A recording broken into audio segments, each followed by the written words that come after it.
don't think we are trying to send a message. If anybody else wants to read a message, that's their business. Really. That's their business. And we are not really, concerned about that. We are building and sending a message to the two countries and the people of the two countries also that we remain steadfast friends. Yes. No, but let me then come to the crux of the issue here. Ruslan Botnik is international affairs expert joining us, I believe, from Kiev in Ukraine. Also, Tara Karta, former director NSCS, is also with us. So, Ruslan, let me begin with you. Why is there a lack of understanding or an insistence against India's special and long-standing relationship with Russia, regardless of the situation in Ukraine? Why is the West either failing to get it or refusing to accept it? I think there is this very clear understanding what is going on, but the West and of course Ukraine are not ready to accept this Indian position as something true or something balanced and something leveraged. So because the formal, the public demonstration of this absence of understanding, it's methods of influence, I think, for Indian position. I'm not fully agree with my previous colleague. I think this meeting with airport, it's a signal for the West, especially for United States, that India's side is not only ashamed by the Putin, but also making his independent policy positioning towards the United States especially policy, because the United States imposed the trade tariffs to India because of cooperation with Russia. And now Indian Prime Minister is meeting Putin in so wide circumstances. It's a signal to the West, to the United States, that India is not going to be defeated, and India is not going to making some back steps even under the pressure from the West.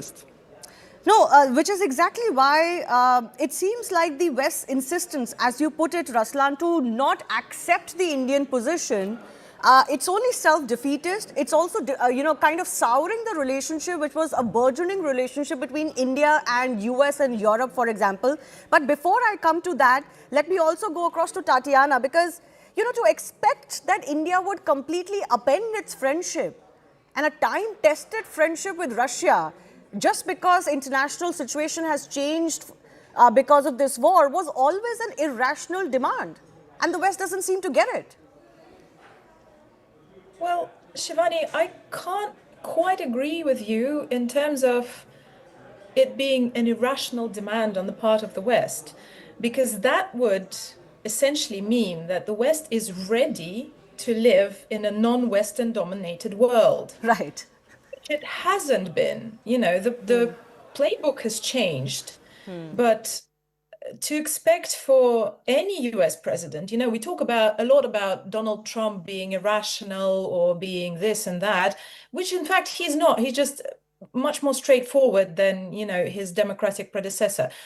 To expect from any American president to willingly accept the fact that it's not an American dominated world anymore, and to accept India as an equal kind of partner, and accept the fact that there are countries, and not just India. I mean, look at the Gulf region, the countries that are very, very straightforward about the fact that they want sovereignty, they want geopolitical sovereignty, they want, and they have every right to be at the table, at a round table. Not at the table where the US is at the head of the table and dictating terms. The whole narrative of it being a message to the West suggests the fact that India needs to send some sort of a message. Even that in itself, in the root, kind of means that, there is a message to be sent, because they need to show something to the US and the West. No, I get where you're coming from, but it is only realism that there was indeed a lot of pressure on India. You are aware of it. All of us here are aware of it, of the kind of pressure India has faced. And many expected it to buckle down because India has its own needs. It needs the US and the West as well. It cannot completely, disregard their sentiments or their concerns. But there was an expectation that India would buckle down. And I think the message from India clearly is that we haven't in the past, we're not going to in the future. Oh, absolutely. But it's a very clear, very simple explanation because there was pressure all around. And, you know, because simply put, because Europe had, you know, because Europe did kind of crumble under that pressure. Exactly. And, but again, can we really compare countries like India to, say, Britain? You know, can we really compare the European struggling economies? And they are struggling. I mean, we need to face the facts. Again, the economic flagship of Europe, kind of the driver of economy in Europe, which used to be Germany, has been in economic decline for over 2 years now. And there we have India that has been growing. I mean, we need to redefine the playbook on an international level because even the suggestion, you know, that we have the developed countries and then we have developing countries. Yeah. No, fair enough. The rules have changed though. No, absolutely, Tarakarta. Of course, Tatiana is right in that. I mean, that indeed is the message that India is sending, right? That the West is not in the position to dictate terms to anybody anymore. Yes, India has its concerns and its needs and requirements. But one, we've never done diplomacy like this. And secondly, we're not going to start now when we're vying to become a $5 trillion economy. Ma'am, I think, yes, go ahead. I think I would go with what Ambassador said. See, both leaders are very similar in this in terms of having a very personal relationship. You know, they see things through that lens. And Prime Minister Modi and Mr. Putin are known to have a very good relationship. This Prime Minister, whom I've been in his administration, he doesn't stand on protocol. When he wants to do something, he'll do it. So there's also a personal thing involved. You know, the fact, finally, it remains that the US is your largest trading partner. I mean, we've got the most vibrant trade relationship with the US. That is not so with regard to Russia. Let's face facts.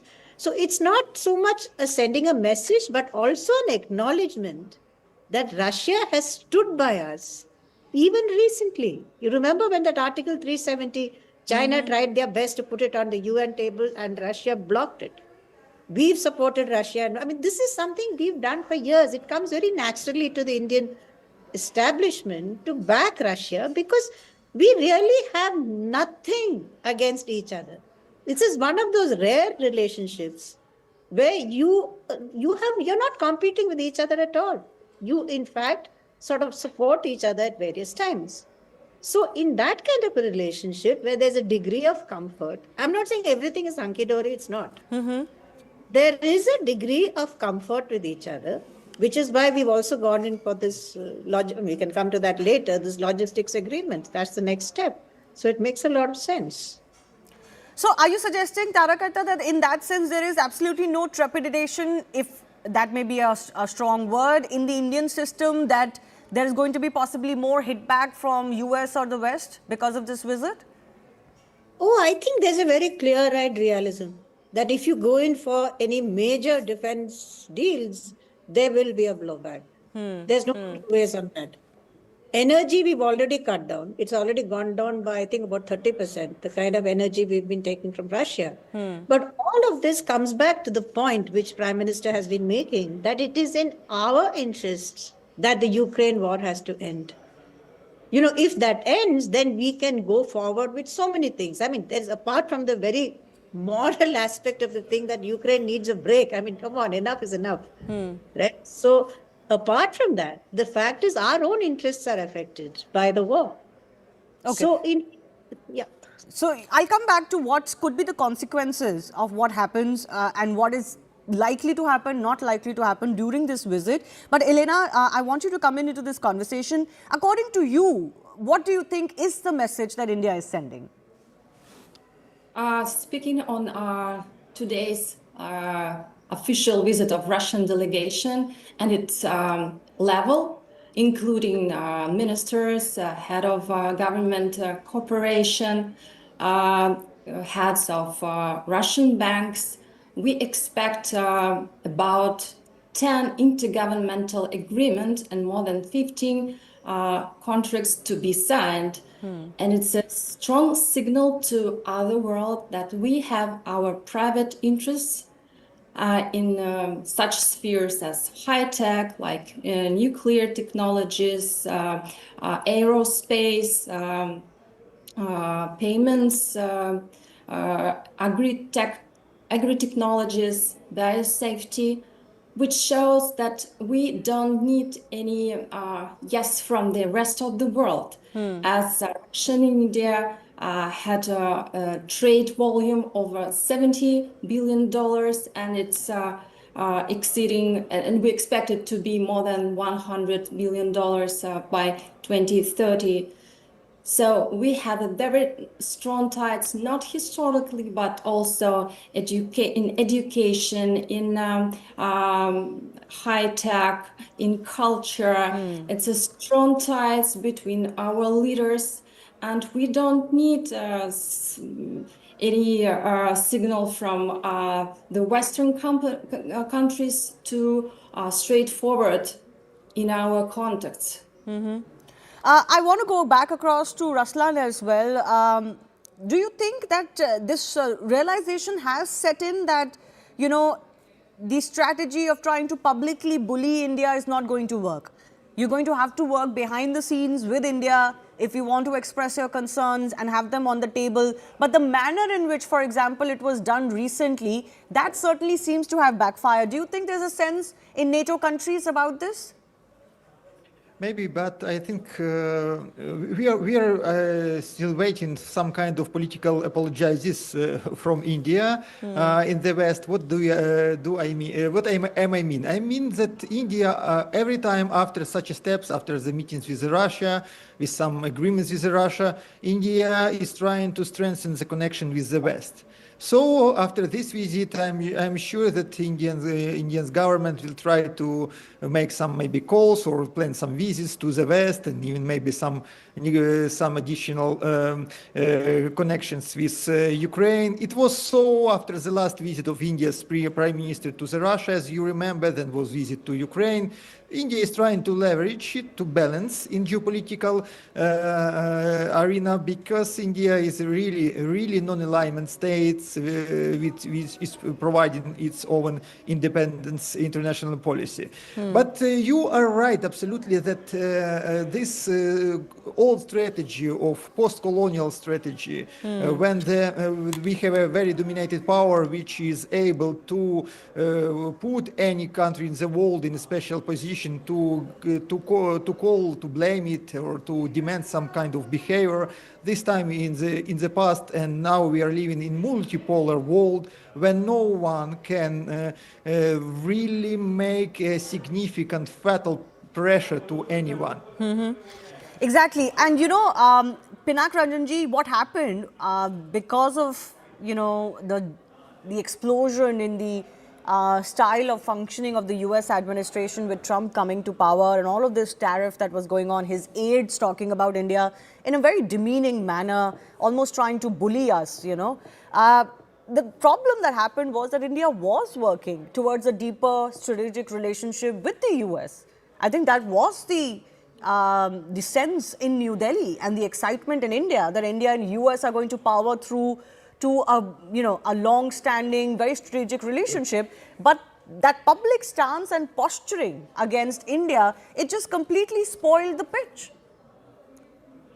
Well, as I was saying, that the strategic autonomy means that we would like to build relations with everybody. And we were doing it with the US as well. And because India is not a country which will choose sides or will be allied with anybody in the traditional sense that the Americans accept alliance systems, etc. They call it the treaty alliance partner and things like that, or a non-NATO partner. So India was never in that position, but we have links, very strong links with all these countries. And there is no question that India is going to choose one or the other. we will build with everybody. That was the plan, and that's what India was doing. But as you said, this public, castigating of India, etc., and things like that, has backfired. And I think they should sit back and realize that this does not work with India. I have been through the nuclear negotiations, and I know how they tried to bully us, and it didn't work.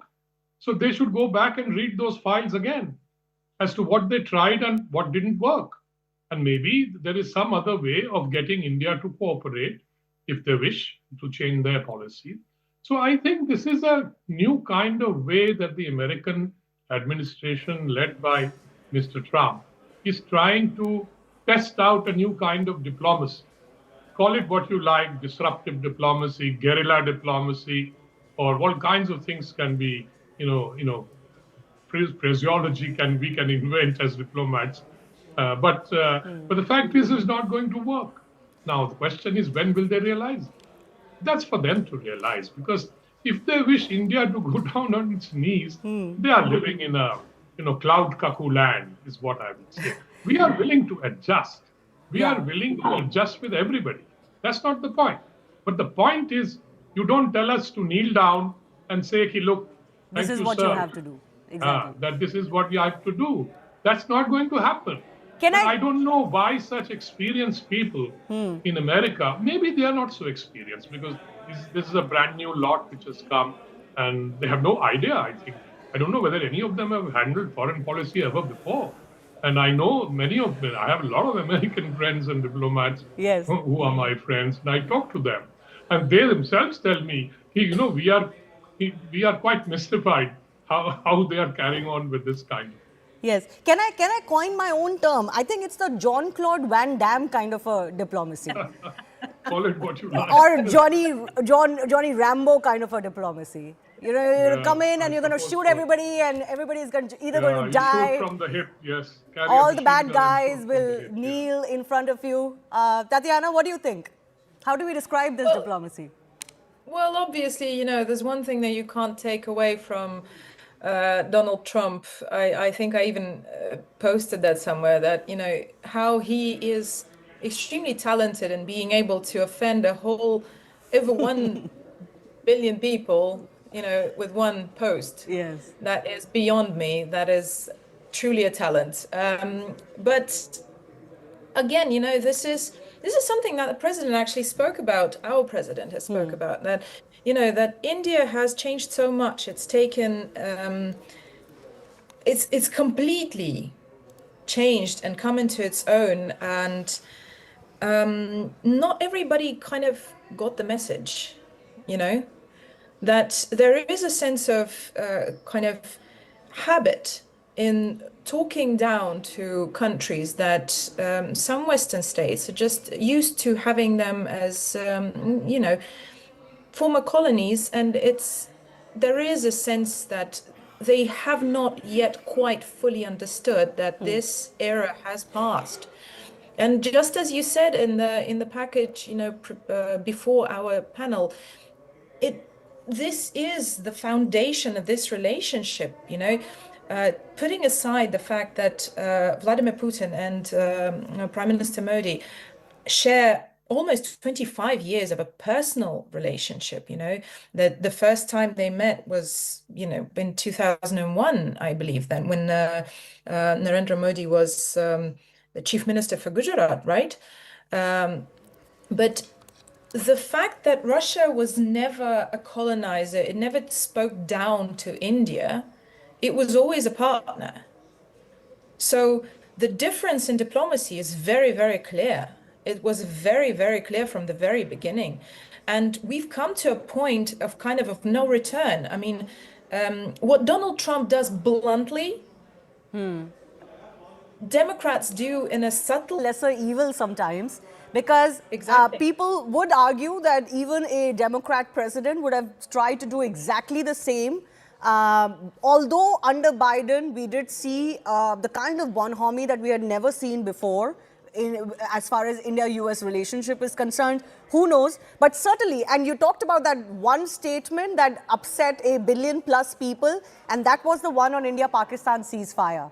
And I think that one tweet has done so much damage to this relationship, and the insistence after that 20, 30 times, no Indian is ever going to agree on this, barring stray voices for political reasons. Every Indian is united as far as an India-Pakistan issue is concerned. But I believe we also have what is a flight path. All right, we'll go across to that in just a bit. But a reminder that the president is about to land in India minutes from now, shortly from now. And before I also go across to Elena one more time, Tatiana, very quickly, I wanted to get your understanding. You talked about that this is not the era where the West can dictate, but what PM Modi keeps saying is that it is also not an era for war. So what message on Ukraine do you think the Russian president would be expecting when he sits down with the Indian PM? Look, I believe Ruslan actually mentioned this briefly, saying that there was another proposal just rejected in Moscow, which is not the case. You know, this meeting comes on the back of President Putin's meeting with Witkoff, and there is a negotiation ongoing. So we keep forgetting that part, that from the moment that Donald Trump actually rolled the red carpet for President Putin, which we also keep forgetting, we stigmatize something. We hear stigmatizing of Prime Minister Modi for coming to the airport because it's not apparently a good idea to have the Russian president in India, but we keep forgetting that there was an actual red carpet rolled out for him in Anchorage. I believe that this visit is not about Ukraine, plain and simple. And we need to understand that. There's a lot of economic cooperation, there's the nuclear power issue, and Russia has been at the head of nuclear technology around the world. This visit is about so much more than just Ukraine. All right. Okay, I'll delve into this a little bit more. Let me just quickly take an update from my colleagues. Arun Dhata is joining us live from the Palam airport, where the president's plane is set to land. Siddhant Mishra is outside 7 LKM, the PM's residence, where there will be a private dinner and talks today. So Arun, coming to you first up, what's the latest happening around you? Well, that's right. I'm right outside the Palam Technical Airport, and right behind me, if you can see, this is the gate of the entry gate of the Palam Technical Airport, and this is the place. And in fact, you can see this vehicle. In fact, it means that Prime Minister Modi is about to arrive here. You can see there is no traffic movement on that side near the gate.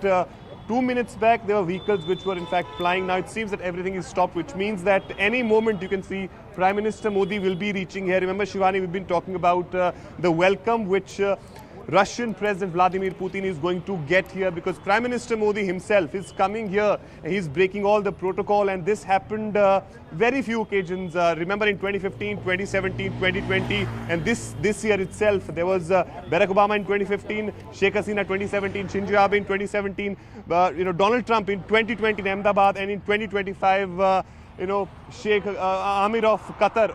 For all of them, Prime Minister Modi had come here and welcomed them. The personal touch was given, and this time around also Prime Minister Modi is coming here any moment from now. As you've been speaking about the landing of the flight of Russian President, that can also happen any moment from now, because Prime Minister Modi is also reaching here, and Putin's flight is also expected to land very shortly. Remember, 6:35 is the time when his flight is expected to land, and then straight away from here he will be heading to 7 LKM, which is the official residence. We'll come back to you.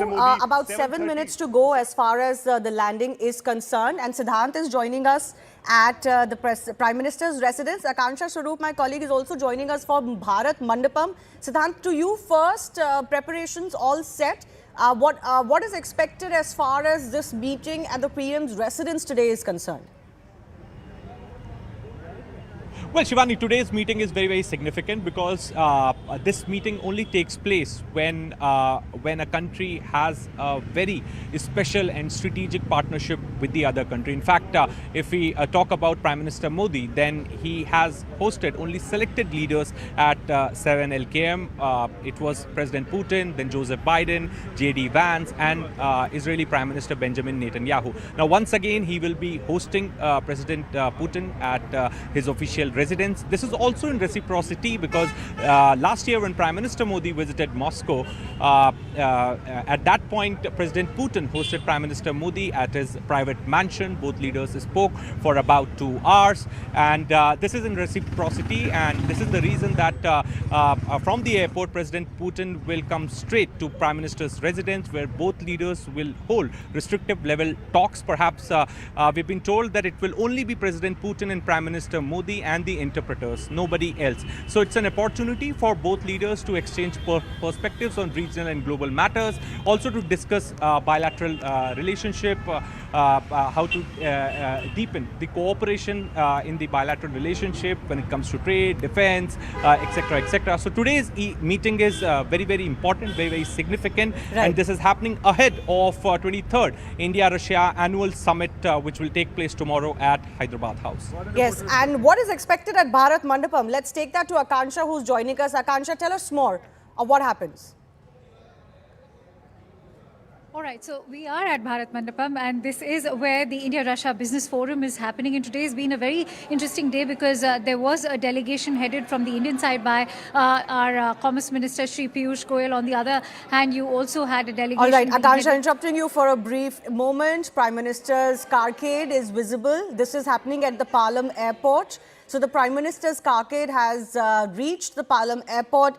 We're just about 4 minutes to go as far as the scheduled landing of the President's plane in Palam Airport is concerned.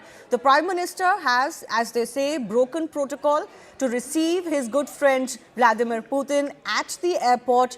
This is, of course, a gesture between two friends and two dignitaries as much as two nations and two states. So we're going to be getting more visuals from the Palam Airport again as well. Yes, Arun, any other updates?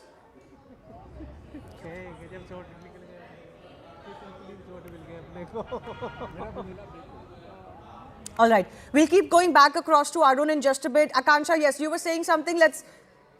All right. So the Prime Minister's carcade has reached. Arun is with us. Arun, we saw the Prime Minister's car reaching inside Palam Airport. So any minute now, we will be getting some visuals of the President's arrival. Absolutely, absolutely. Inside the Palam Technical Airport, all the preparations are done. The entire airport is completely decked up. This is the grand welcome which Vladimir Putin is going to get. And we just saw the visuals. In fact, we are also playing those visuals right now. Prime Minister Modi's convoy has entered inside the Palam Technical Airport. And within few minutes from now, we are expecting that the flight of Vladimir Putin is also going to land in the Palam Technical Airport. And then, of course, as we've been discussing about this, that they will be straight away heading to 7 LKM. Remember, the distance from Palam Technical Airport to Prime Minister Modi's residence is barely 11 kilometers. So it will not take more than 15 minutes for both the leaders to reach there. And then, of course, at 7:30, the timing for the private dinner. But before that, of course, Shivani, we were discussing about the occasions when Prime Minister Modi, breaks the diplomatic protocol to welcome, a state head. We had seen earlier in 2015, starting with Barack Obama when he was the chief guest for the Republic Day. Then in 2017, Shinzo Abe, and Sheikh Hasina in 2020. It was Donald Trump in Ahmedabad when Prime Minister Modi reached at the airport. And this year itself, it was the Amir of Qatar when Prime Minister Modi was here. And today is again a day. And of course, Vladimir Putin is the one who's going to get that welcome by Prime Minister Modi himself. He'll of course be there at the airport when Putin will be coming down from his plane, and Prime Minister Modi will be there welcoming him, and then of course both the leaders. So these two, this visit of Putin is going to be very, very significant. Tomorrow's day, of course, is a jam-packed day for Vladimir Putin. He will be starting his tomorrow's day with a visit to Rajghat, then of course the ceremonial welcome at the president's house, and then CEO level talks, Yes. and then the address to the CEOs, and then finally in the evening before he go back to Russia, there will be a banquet, presidential banquet for him. Shivani. I want to go across to Sanjay Suri, my colleague joining us from London as well. Sanjay, how is the Western media, the press, reporting, or the governments there reacting to the Russian president's visit? Well, the Western media is necessarily hostile towards Putin, and they view with suspicion anything Putin does. They have been supporting his isolation and, of course, supporting quite weakly and quite hopelessly. We've seen Putin going to the US, being welcomed by Trump in Alaska. He went to Beijing. He was welcomed there by Xi Jinping. Then now, of course, he's on his way to India and on his way to Delhi. He'll be in Delhi very shortly. So the Western media and Western governments, and by Western we mean actually particularly European and Western European rather than the US, are very keen on strong tactics against Putin, and they really want his isolation. So they have supported the sanctions against India over the oil issue. They would not like to see any communication or contact between India and Russia. We saw the three ambassadors write a letter to a local newspaper about Putin just a few days back. So they are viewing this with suspicion and a deal of hostility. There is, of course, a lot of indication that India and Russia will move forward together on many fronts: defense, the economy, the oil issue, even BRICS, of course, coming up next year with India, as it said. A lot of movement, a lot of progress expected, but the European media, the European governments are not quite welcoming that. Yes, unexpected lines, but of course, as we've been discussing, India is not seeming too fettered as far as that reaction is concerned. Whether it will elicit a bigger reaction post any announcements from this bilateral, that remains to be seen. Some of our experts seem to be suggesting that, for both India and Russia, this visit is not so much about the war and the shadow that it casts on this relationship, or for that matter on entire global politics right now. This is more about furthering our own interests, our bilateral interests in trade, tech, and also defense. But whether any major big ticket announcement will be made or not remains to be seen.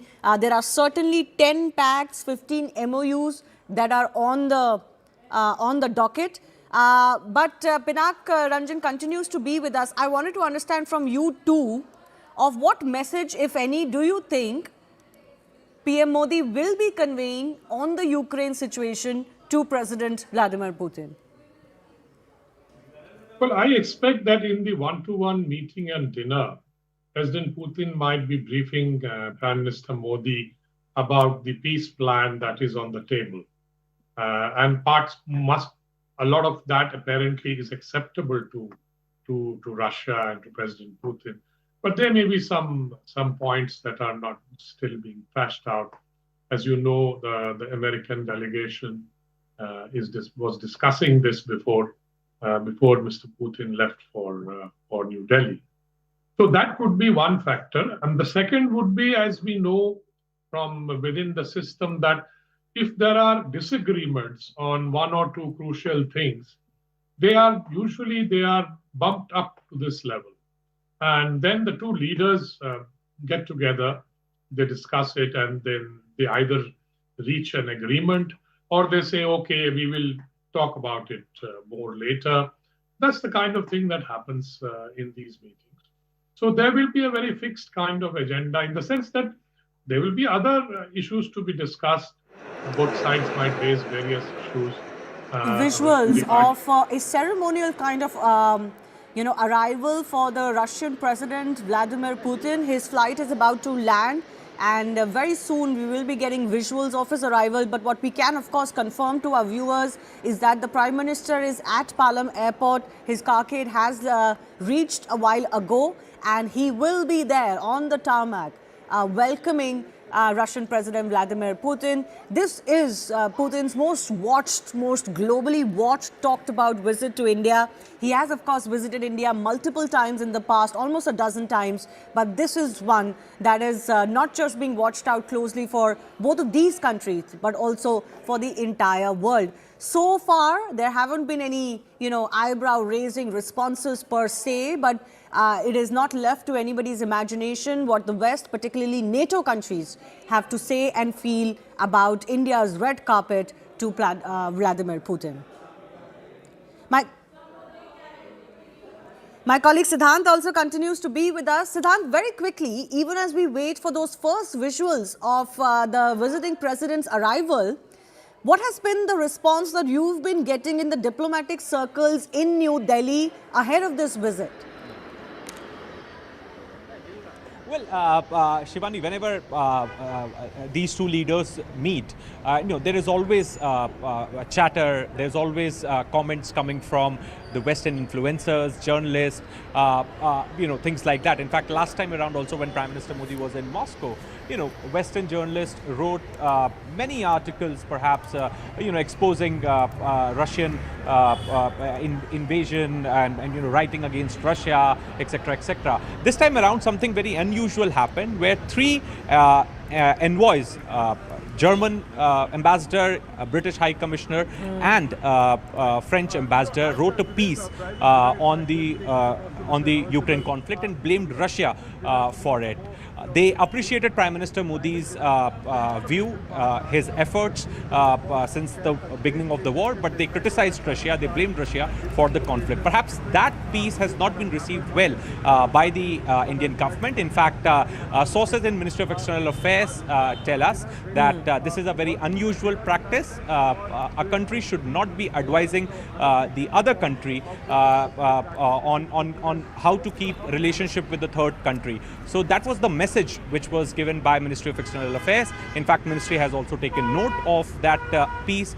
In fact, the next day there was the piece in the newspaper from the Russian ambassador explaining the Russian reasons for launching this military operation in Ukraine. Right. So definitely European world will be watching the developments very, very closely, Shivani. But also given Prime Minister Modi's position from the very beginning. In 2022, he told President Putin that this is not an era of war. In fact, last year also when Prime Minister was in Moscow, he told President Putin that children are dying. That has been a consistent message as far as the Indian Prime Minister is concerned, and how much of that would be delivered this time around as well remains to be seen. Let me also go across to my colleague Akansha, because Akansha, while there is so much focus on the messaging that the Indian PM can do, the leaning, as they say, that the Indian PM can do on Vladimir Putin, the reality also is that these two countries have a lot to look forward to bilaterally, and that is also a focus during this visit. Absolutely. There are two big bets right now, which is, of course, one of them being the defense partnership, the S-400s, the purchase of the Sukhoi 57, the fifth generation fighter jets. But having said that, that will also come with its own set of challenges. As I've been highlighting in 2018, when the first set of S-400s were purchased during the previous Trump administration, we were slapped with CAXA sanctions, which are meant to particularly address any defense procurements from Russia. So that is one key concern which India will have to address if it orders a new squadron for S-400, or even say in terms of transfer of technology. Technology transfer is something which Russia specializes in, and that's not the case when we look towards defense assistance when it comes from Western nations. The other big bet, Shivani, let's not forget, is financial digital transactions. We are looking towards bringing the rupee and ruble only so that there are no third-party mediations happening. We are currently at the Bharat Mandapam, where the India-Russia Business Forum has been happening, and I can tell you from what the Russian delegation has had to say and what our Commerce Minister Shri Piyush Goyal have had to say, that we are diversifying this trade partnership, one that will not be hinging alone on just energy purchases, which oil trade particularly, which is going to dip down to its lowest in the last 3 to 4 years this December. It's going to now involve pharmaceuticals, it's going to involve fertilizers, automobile steel parts, and all of that is looking up. In fact, I have with me a very young Medansh who's just 17 years old, and he's the youngest member of FICCI. Just to quickly have it from Medansh. Medansh, what is it that the youth of India and Russia can look towards now that President Putin's making that state visit? I find it really motivating to see how Russia. I also want to go across to my colleague Sanjay Suri, who continues to be with us. Sanjay, want to understand from you, because you've been following it since the very start of the Ukraine war. You know, the high-pitched... All right, let me go across to my colleague Arun Dhata first, because he's there at the Palam airport where all the action is right now. We have multiple sets of visuals, Arun, that have come in. The Prime Minister reaching, there is a ceremonial guard of honor of sorts that is being prepared on the tarmac. Tell us more of what's happening.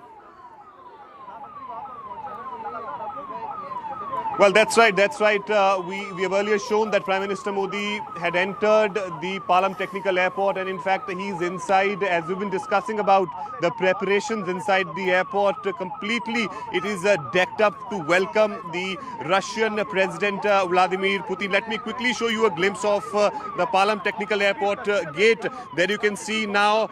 In fact, it seems that the traffic movement is going to be stopped in a short while from. This is the gate that you see. You will be getting in a short while from now the live visuals of both the leaders coming out. And interestingly, Shivani, we'll have to see whether both the Prime Minister is there on the tarmac. These are live visuals coming in. His car is there. The security is there. He's now waiting inside his vehicle as the Russian President Vladimir Putin's plane lands. We are being told that plane has landed. So both of them are going to be greeting each other very, very shortly. The Prime Minister is exiting his car. And could we see both of them riding to his residence together? I think that is something that could be looked forward to, because in the past, the ride that both Putin and Modi shared became the talk of the town. So could something that be repeated on the streets of New Delhi? We'll wait and see. But these are fresh visuals coming in of the Prime Minister waiting to embrace, I'm guessing, his friend Putin. There could very well be a hug on cards and maybe, who knows, a shared ride. But these are, of course, visuals that are going to be watched very closely across the world. India is not pulling any stops as far as the welcome for Vladimir Putin is concerned. It is unfettered and unconcerned of the global eye on this visit to India. Ceremonial red carpet that has been rolled out for Vladimir Putin. Lots on the agenda, but what is really center stage is the friendship that these two nations have. And that friendship is not going anywhere, pressure from the West or NATO or not. That is going to be the signaling that both of these leaders are going to be doing as Vladimir Putin lands in India for his 30-hour visit. We are being told he has landed. Prime Minister is walking towards a certain direction now. We'll try and get a more clearer visual of what is happening there, but it seems like there could be a meeting inside. Let's see. He's gone inside some building. We'll see exactly what happens. But what we're getting to know is that President Putin's plane has landed at Palam Airport for his visit. The Prime Minister is there at the airport, almost on the tarmac, to receive his friend. And we're waiting to see exactly what transpires between these two leaders. They're going to go straight, mind you, to Prime Minister's residence, 7 LKM. And they're going to have a very private conversation there just between the two leaders. And there's going to be a dinner for the visiting dignitary at the PM's residence before the ceremonial activities begin tomorrow and all of the bilateral work happens tomorrow. There's going to be a quiet, very private meeting between the two leaders this evening. Could they share a ride together? We'll wait and see. Those pictures went viral, mind you, when they were sitting in a car together last time around. And this would be a great photo op if it happens once again. But Prime Minister Narendra Modi being there in person at the airport to receive Vladimir Putin, that in itself is, as they say, quote unquote, breaking protocol. This is not how it's supposed to be. But Prime Minister has done this in the past when he wants to signal not just India's interest in a particular country, but also his personal relationship with the very many dignitaries that he has gone to the airport for. It has happened not just in New Delhi, but even in other states, in Gujarat, for example. And Siddhant, my colleague, also is continuing to be with us. Siddhant, any moment now, any moment, I think we could get visuals of the two leaders meeting. Well, that's right, Shivani. In fact, you were mentioning about Prime Minister, an expert in extending special gestures. And whenever these two leaders meet, President Putin and Prime Minister Modi, there is something very unexpected that will happen. The bonhomie embraces, the hugs between the two leaders. In fact, if we talk about the Tianjin summit, Shivani, the way President Putin and Prime Minister Modi went together to meet President Xi Jinping, and then all the three leaders, had brief conversation ahead of the plenary session. Then, as you rightly pointed out, right after the Tianjin summit, both Prime Minister Modi and President Putin drove in one car to the hotel for the bilateral talks. So this relationship, this bonhomie, is very, very special. And also, Shivani, all this while, since the start of this conflict, many times President Putin has briefed Prime Minister Modi on Russia's position, on how Russia is going to pursue peace, the efforts Russia is giving for peace in Ukraine, etc., etc. So, there is definitely a comfort level between the two leaders.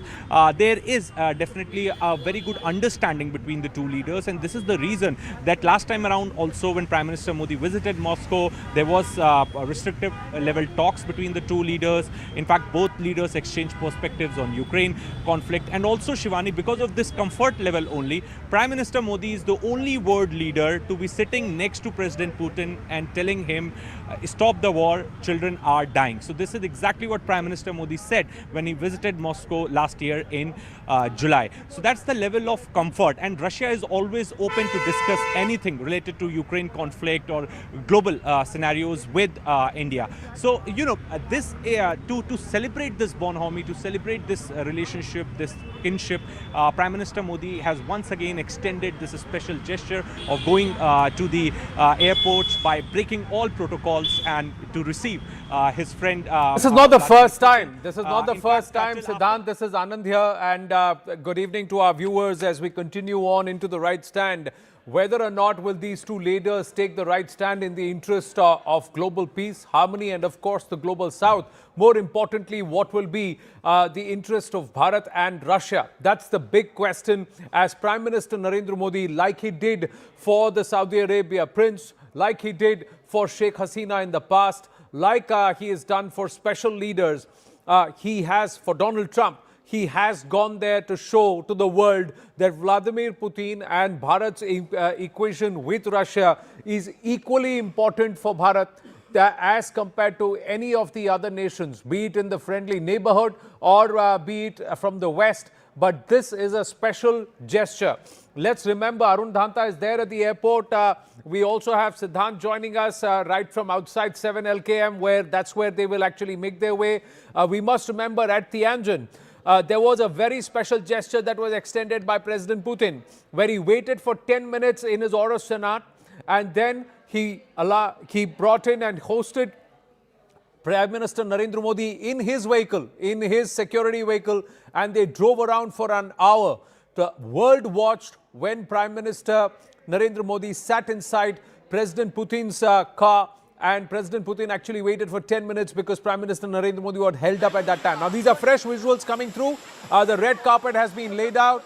Prime Minister Narendra Modi may walk up right up to the front along with the Foreign Minister Subramaniam Jaishankar. He will be there, and President Putin will step out of the special aircraft, the presidential aircraft.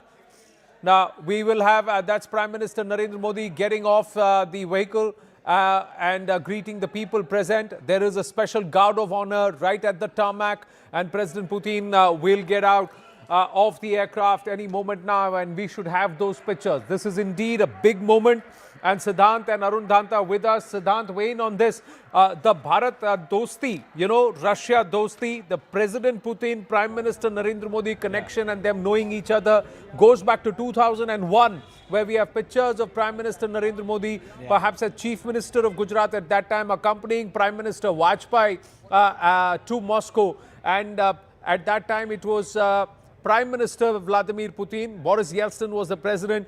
They were sitting there signing documents, and Prime Minister Modi was present. So they go back a long way, more than 2.5 decades. Their association, their knowing each other, their friendship. And perhaps it's now ready to take it to the next level, where they have hinted at a no-limits partnership, where both nations will be committed to helping each other prosper? Well, yes, that's right, Anand. In fact, the sources are also telling us that wait for a few more surprises by tomorrow. So we could expect, some more surprises coming our way from Prime Minister Modi and President Putin, because till today afternoon we were expecting EMS Jaishankar to be going to receive President Putin. But, by evening, it was CNN News 18 which broke the story first, that Prime Minister Modi will be going to the airport by breaking protocols to receive President Putin. Also, Anand, if you allow me, I would like to share one incident. There was a bilateral meeting which was going on between President Putin and Prime Minister Modi long back, and there was some mic issue, some translation issues. So President Putin immediately intervened and said that we don't need translators, we understand each other's language very well. So that's the level of comfort, that's the friendship and the understanding between the two leaders. And when President Putin said that, Prime Minister Modi also smiled.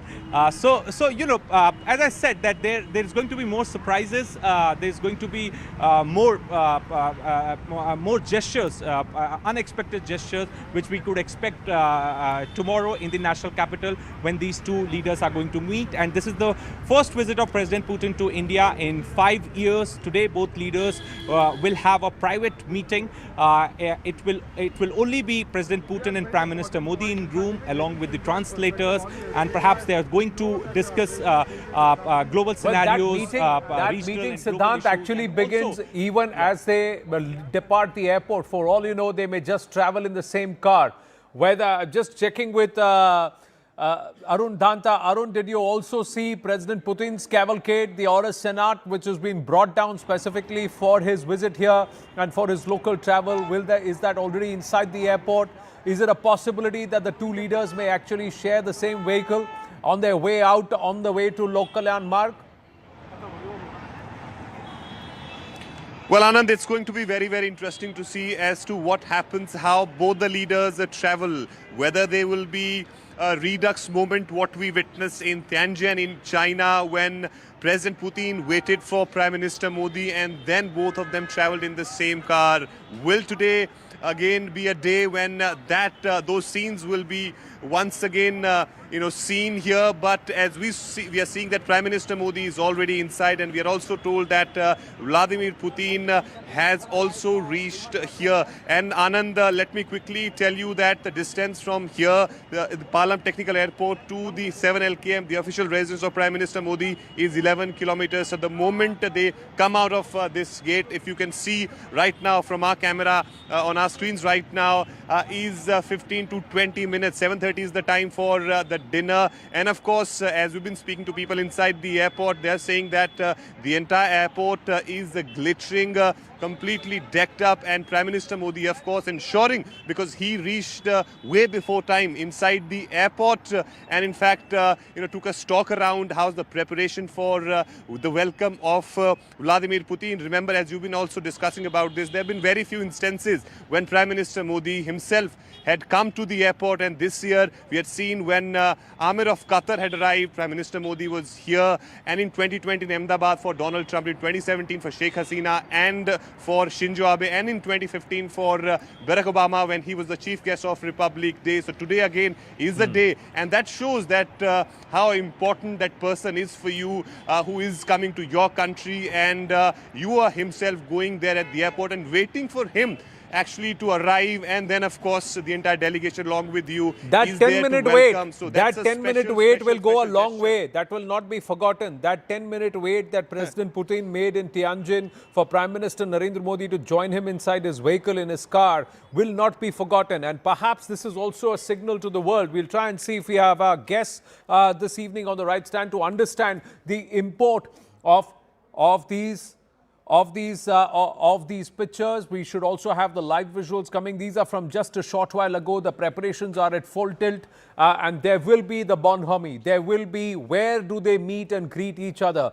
Both leaders, will they break protocol, and will one invite the other into their cavalcade, and will they travel together, and do the conversations already then begin? Abhijit Iyer Mitra with us. Abhijit Iyer Mitra, big messaging to the world that Russia is an important partner. The West may want to sanction it left, right and center and lampoon it, but Bharat stands steadfast, just like Russia has in the past with Bharat. Those are pictures of President Putin's aircraft landing. Its touchdown has happened and the taxi will happen. These are first pictures coming on CNN News 18. So the presidential plane is on the tarmac. There it is. And then it will just exit the runway, make its way to the tarmac area where officials of both the Prime Minister and the President of Russia, Prime Minister Narendra Modi's officials, and of course the Russian delegation and the Russian officials, they're all present there for this welcome. The red carpet will be laid and then President Putin will alight. But Abhijit Iyer Mitra, as we have these pictures, your thoughts? Remember, this relationship, it is 70, 80 years old. They have always given us a veto on demand, except for that short period when Andrei Kozyrev was foreign minister. Now, Andrei Kozyrev is a rat who's now in the West sitting and talking about sanctioning Russia and things like that. So we should leave that aside as an aberration. The rest of the time, when have the Russians not come through for us? We used to keep getting moral lectures from the West, when the West had no problem supporting Pakistan with arms and sometimes sending the fleet against us to thwart our attempts at disciplining Pakistan. Russia stood by us. Now, it is not just historical value, Anand. We need to remember we can never allow China and Russia to come together. We have to keep Russia on our good side for our own interest, current interest right now. This is not past baggage we're talking about. This is present geopolitical interest that we have to keep in mind. And this is something that is current. Now, there is also things now like the S-400. I'm very certain there is an S-400 or an S-500 purchase that is going to happen. Sukhoi 27, Sukhoi 57, I don't know. Maybe, may not be. But the relationship is good. It is clear. The dynamics, the geopolitical dynamics of it are 100% solid. Because remember, Russia also can't be stuck with a monopsony market in China. It needs alternative markets for its higher value goods and things like that, which India provides. True. Ambassador Shashank is with us, former Foreign Secretary of India, and also Surya Jayanti, non-resident senior fellow, Atlantic Council with us. My namaste and Jai Hind. Thank you for your time. Shashankji, your thoughts? How critical, how important is this visit from both Bharat and also Russia's perspective?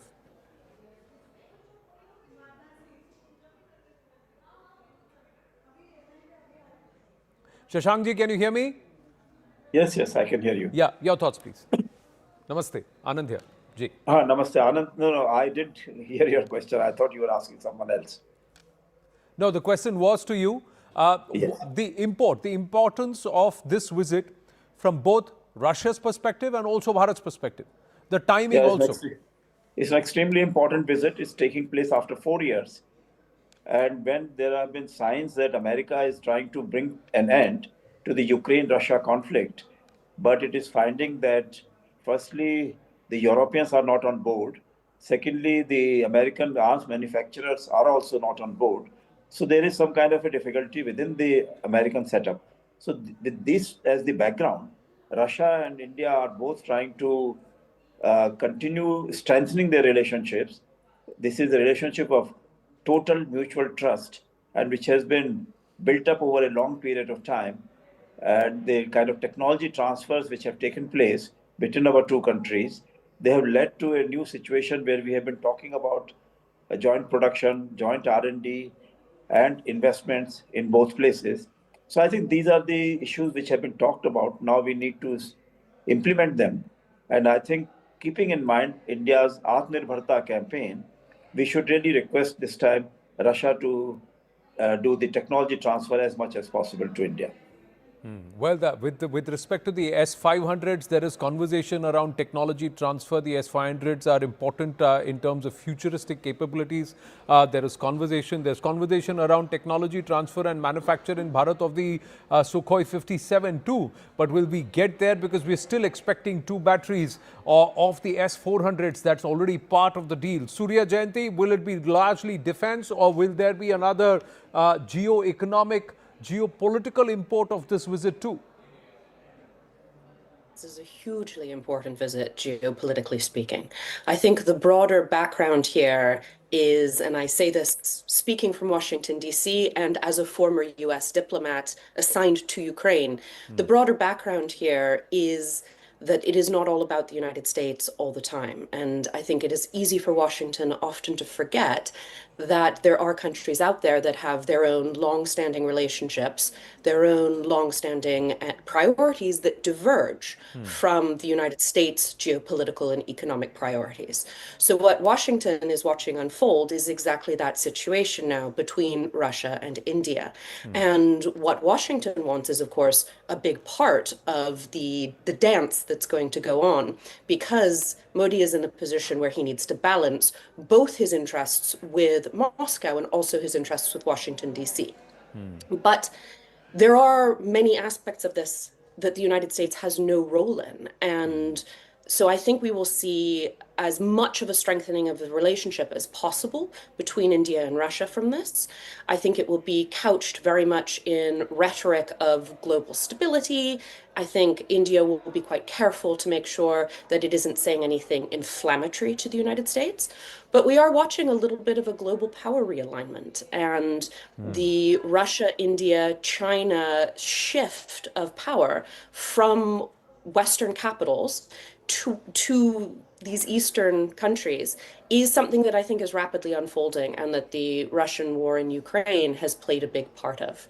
And then most broadly, or at least with respect to the balance of power between Russia and India, I think Russia needs India a lot more than India needs Russia right now. And so I think this is an excellent opportunity for India to secure some concessions in defense, some contracts in energy, manufacturing, as well as broader strategic gains.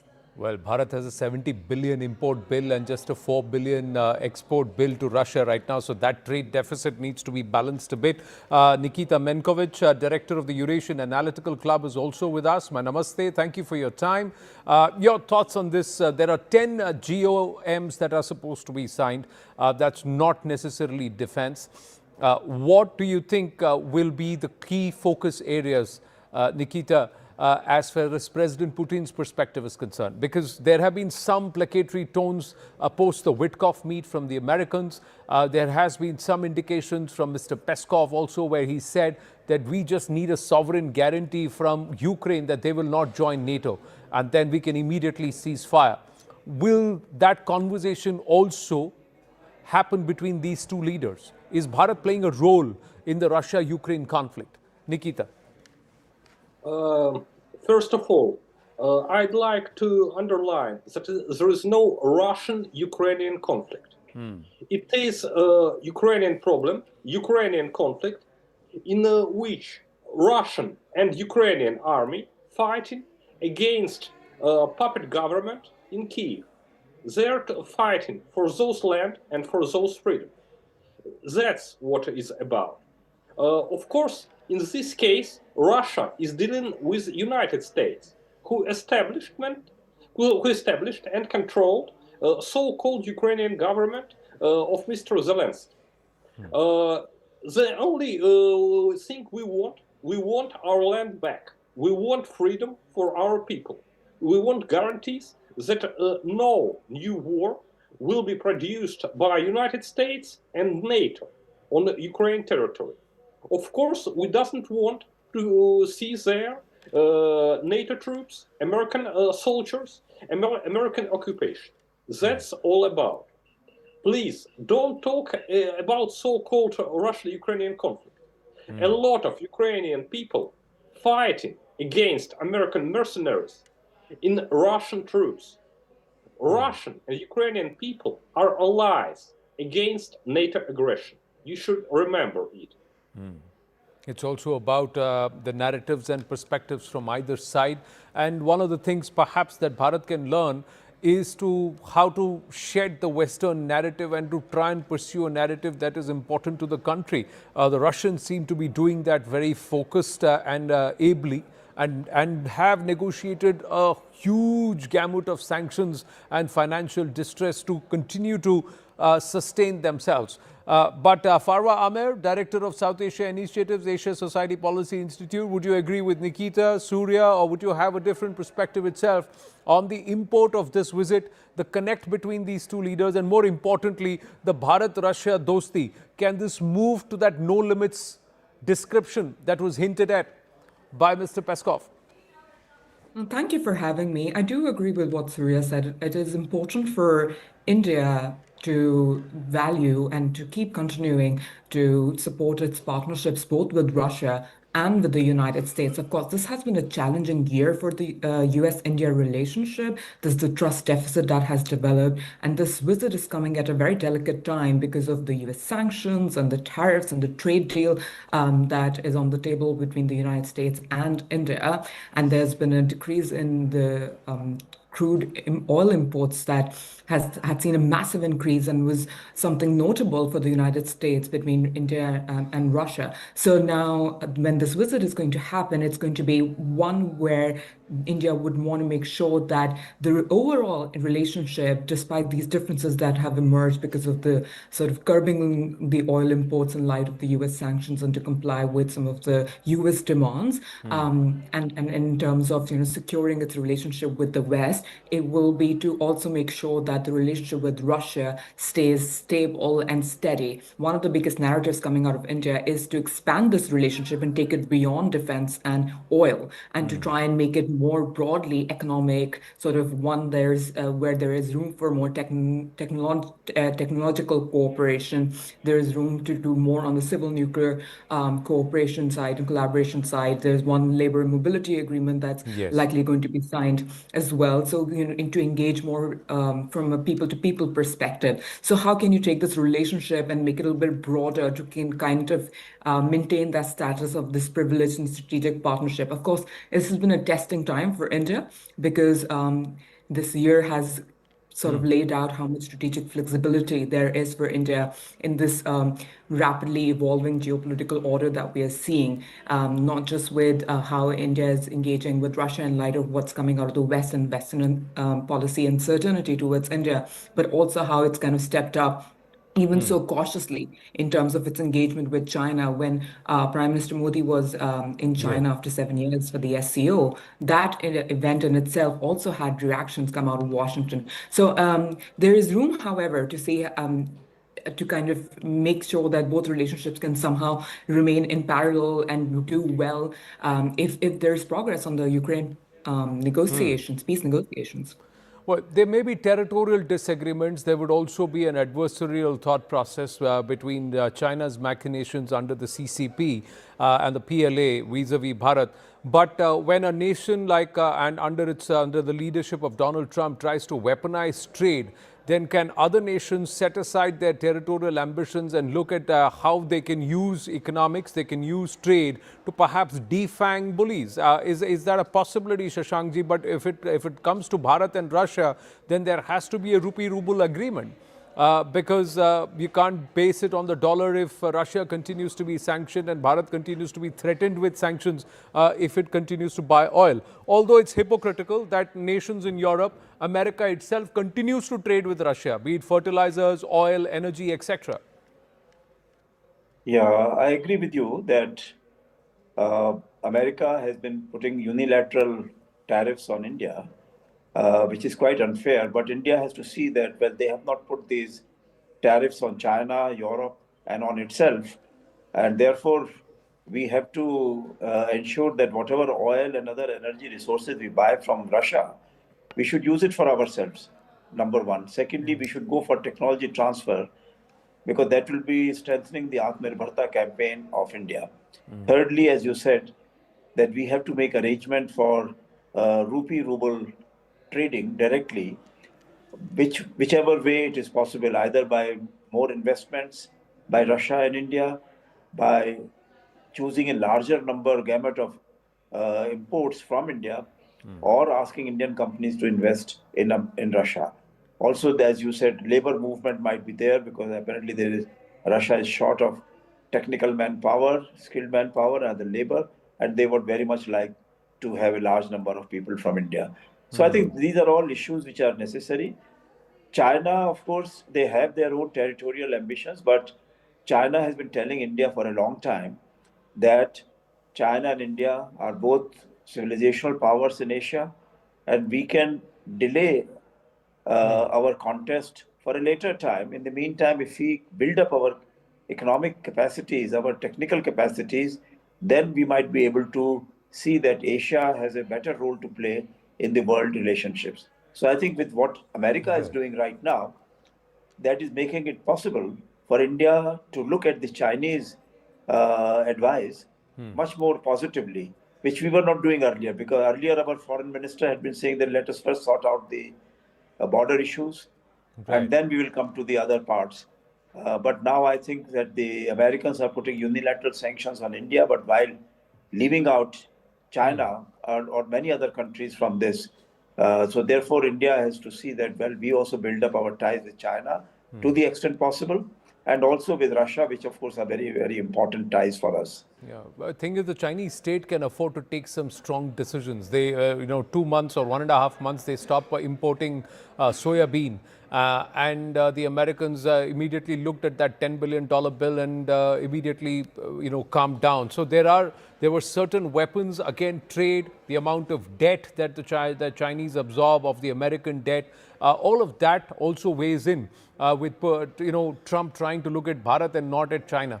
The red carpet laid out, flying Kremlin is on the tarmac. Prime Minister Narendra Modi will walk up as soon as there is a signal, and we'll have to see, we'll have to read the language between the two leaders. Pictures speak 1,000 words. The Prime Minister's gesture, waiting for nearly half an hour at the airport at the tarmac, reaching well on time. Abhijit Iyer Mitra, is this Bharat's way of saying thank you for the Tianjin gesture? Is that one? Secondly, the way these two leaders will meet, greet, and how they depart. If they depart in the same car, irrespective of whether it is the Prime Minister's vehicle or President Putin's vehicle, towards 7 local landmark, will also send a few signals. So, look, this was an annual visit that used to happen. The Indian Prime Minister went there 1 year. The Russian president would come here 1 year. It just hasn't happened for the last 4 years because of the Ukraine war. And the second thing is, it was very curious. I was talking to air traffic control earlier today. Even the chief air traffic controller had not been told what time the plane would be landing. So there were a lot of security concerns that the Russians had flying over neutral, even over neutral airspace. I believe that this particular flight path has actually gone through military flight routes, not through the civil flight routes. And I don't know how the final coordination was done with the ATC and when the flight plan was given, because till this morning, Delhi ATC sure didn't know what time the plane was going to land. They kept it very guarded. President Putin is just about to step out. Abhijit Iyer Mitra, just staying with the pictures. There you go, thanking the captain of the ship as he steps out. And President Putin is stepping down. He's coming down, and Prime Minister Narendra Modi has walked right up there to the base of those steps to receive President Vladimir Putin. There you go, as he steps down, walks up 10 steps, and there you will see Prime Minister Narendra Modi walking towards him. The big handshake and the big embrace. Lots of smiles between the two leaders. This is the long camera as Prime Minister Narendra Modi is walking slowly towards the red carpet. They meet halfway on the red carpet. Big warm embrace between the two leaders. Lots of smiles, lots of conversations.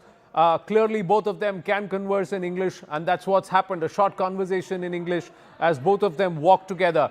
The formal introductions to the delegates and the reception party, that's what's going on at this point as all the members of the PMO, the External Affairs Ministry, the joint delegation, both sides, the Russian, Indo-Russian counterparts, all of them stand there. That's the welcoming party that's being introduced, and then a handshake and greeting that's happening. And thereafter, this will be interesting to see. Which way do they move? Do they go in separate vehicles towards 7 local landmark, That's there. They're all standing there for a photo op. Clearly, President Putin in good spirits, all smiles. The security, as Abhijit Iyer Mitra had said, they've kept all the details very guarded. There is a welcome dance and a performance that's being made. 5 or 6 dancers performing traditional Indian classical dance form. And this looks like Bharatanatyam. And so the performance there as both leaders pause on the tarmac to watch this.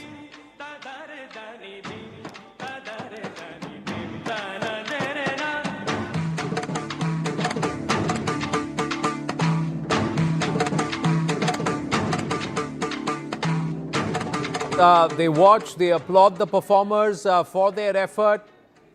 And that's the white vehicle. Now we'll have to see if they're all leaving together. We'll try and go across to those pictures and see if the leaders are departing together in the same vehicle. That means then the conversations, the broad contours of the conversation would have already begun. Yes, they are stepping in together. They are stepping in together. They are going together.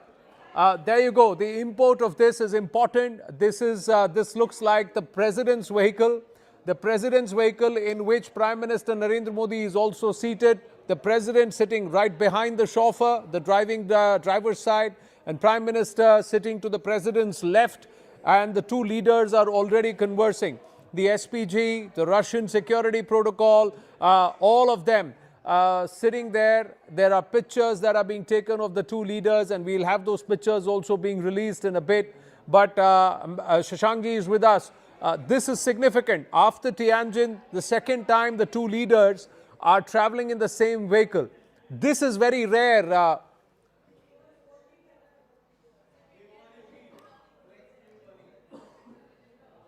Shashankji, can you hear me? I can hear you. So there is a very time constraint is there. They have to discuss. There's so many issues of great importance for bilateral relations and for the global situation as it is evolving, and issues of war and peace, that I think it's important that they should discuss this in the cars in a safe environment and take every opportunity to express their thoughts to each other. But this is quite rare. This doesn't happen often. Surya Jayanti, Nikita Menkovich with us. Nikita Menkovich, this will be important. The Russians will be watching this. There is a show of fist and then, of course, something symbolic. There's a conversation that's happening. We can see the Prime Minister quite animated. But this is important. President Putin doesn't do this often with many leaders. Nikita. This meeting is really important for both countries. For a long time, we had been main partners as Soviet Union and India. Now we're coming back to that level of relationship. Of course, for my honor opinion, not the more important what two leaders are showing now, but what they are going to discuss. But the thing with you demonstrate us that nothing spoils this meeting and this dialogue between our two countries. It shows that both Putin and Modi demonstrate confidential and respect for each other. It is a good base for dialogue and for future partnership in economy, in defense, and military projects.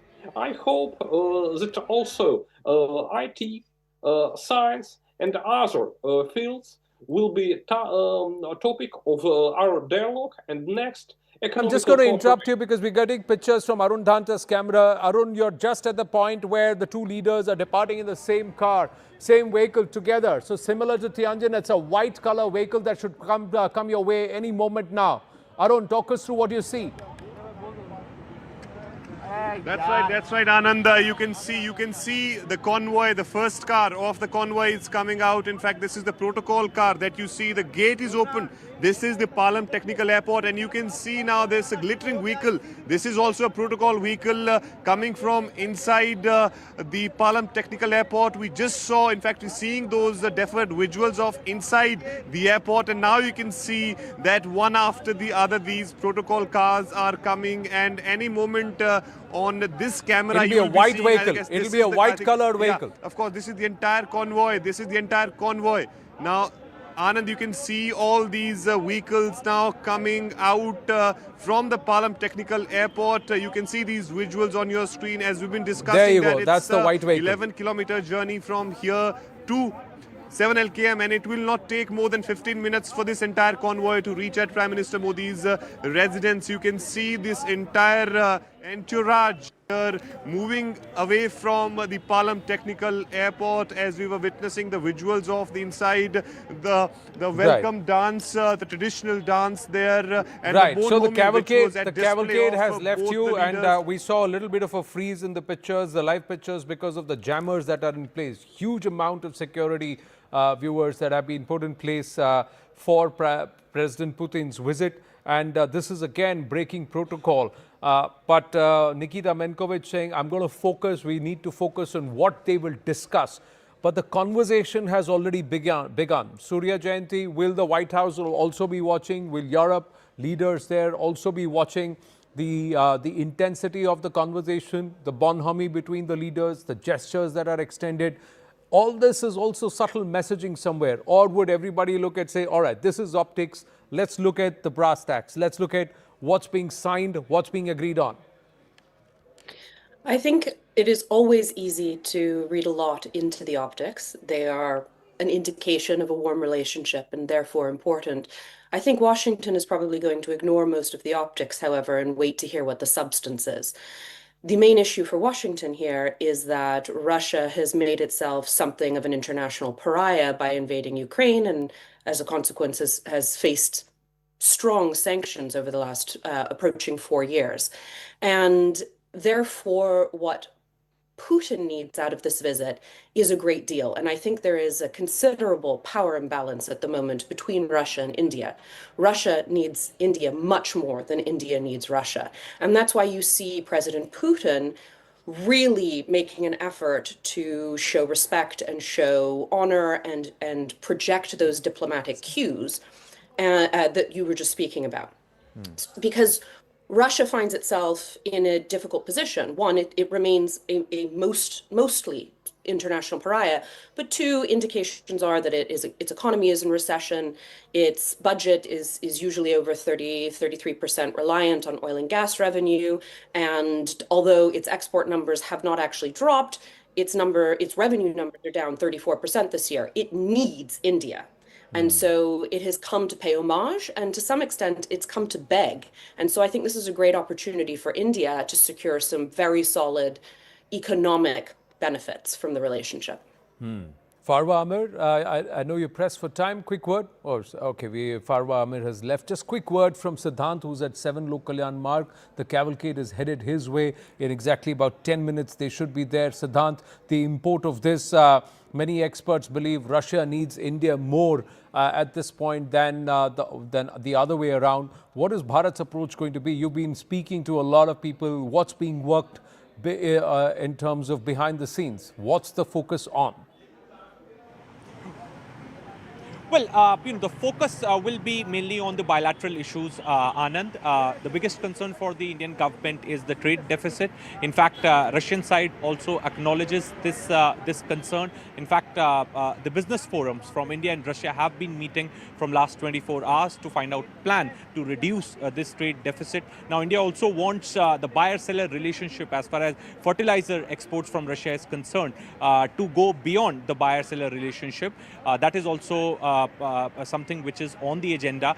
The most important agreement, Anand, is going to be the mobility pact, which both India and Russia are going to sign during this visit of President Putin. Both sides have been working from last 1 year to get this agreement finalized, and now we've been told that agreement has been finalized, and it will be signed tomorrow in presence of the two leaders. So now young Indian talented skilled professionals will be going to Russia Russia to work. So this is something very new introduced in this relationship, and this is one big takeaway perhaps which we could expect in the official document tomorrow. So as you rightly said, Anand, in 10 minutes from now, Prime Minister Modi and President Putin will be reaching 7 Lok Kalyan Marg. Also, Anand, there needs to be a new word coined for this car diplomacy, because each time around these two leaders meet, they also do car diplomacy. They did car diplomacy in Tianjin. Now for the second time they are doing car diplomacy. Nobody knows what they're going to talk. I don't think there is any car diplomacy here, but if I may pinch a word from the times of yore from Indian cinema, this is a Jai Viru on the same bike, and it's two friends trying to get a ride together and get some conversations in.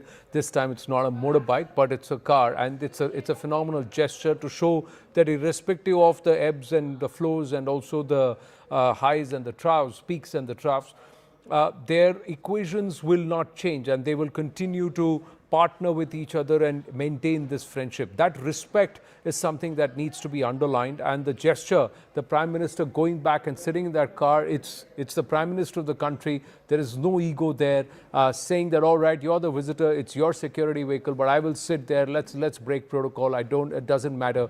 And I think somewhere this half an hour, 40-minute wait is also important, because the Prime Minister understanding the import of President Putin waiting for him in Tianjin on the sidelines of the SCO when Prime Minister Narendra Modi was held up and President Putin's cavalcade waited for a whole 10 minutes.